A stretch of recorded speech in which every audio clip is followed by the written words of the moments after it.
Banjir yang menggenangi ratusan rumah di Kecamatan Dewantara, Nisam, dan Muara Batu kini berangsur surut. Sejumlah warga sudah mulai membersihkan rumah dari lumpur sisa banjir.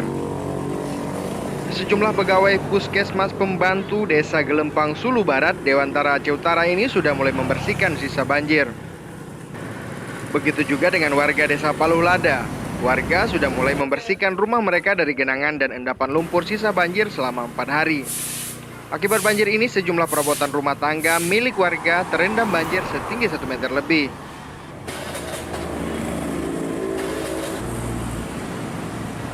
Sementara itu, sejumlah fasilitas umum seperti pesantren, sekolah, dan menasa yang letaknya sedikit lebih rendah masih digenangi air setinggi 50-80 cm.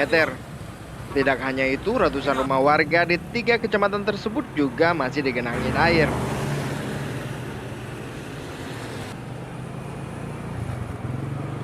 Dari Aceh Utara, Muhammad MY melaporkan untuk Aceh Video.